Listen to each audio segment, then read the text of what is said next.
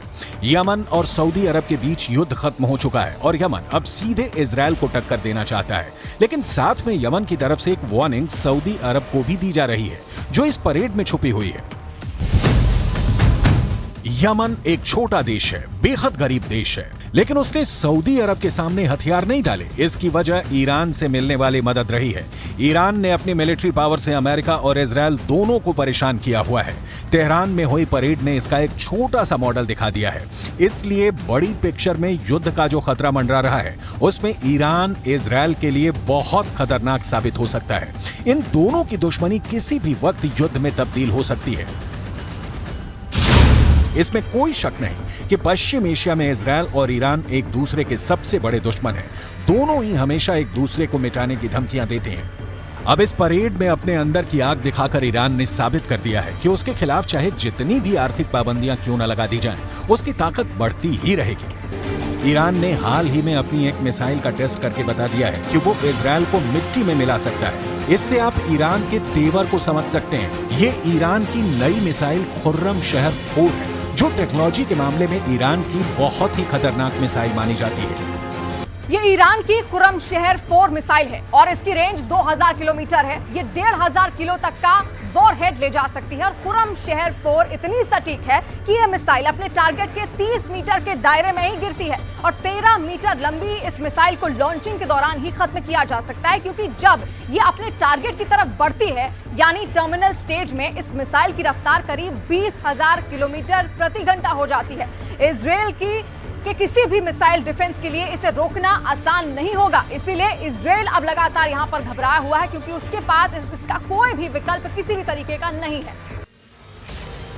Iran के राष्ट्रपति इब्राहिम रईसी ने इस मिसाइल के साथ अपना बहुत खास वीडियो भी शूट कराया है। हाल ही में तेहरान में हुए एक डिफेंस शो में खुर्रम शहर मिसाइल के आगे वो चलते हुए नजर आए और फिर ये वीडियो वायरल कर दिया गया। इसमें रईसी 6 खुर्रम शहर बैलिस्टिक मिसाइल के आगे चलते हुए नजर आ रहे हैं। आपने ईरान की मिसाइलें देखी, अब उसका नया ड्रोन देखिए। परेड में ये नीले रंग का ड्रोन इजरायल को सीधा सीधा टारगेट बनाने की तरफ इशारा कर रहा है। हाल ही में इस ड्रोन को लॉन्च करके ईरान ने अमेरिका और इजरायल को बहुत बड़ी वार्निंग दे दी है। इस ड्रोन को दिखाकर ईरान ने अपने दुश्मनों का हाथ काटने की धमकी दी है। ईरान ने कहा है कि उससे जो टकराएगा उसका हाथ कलम कर दिया जाएगा।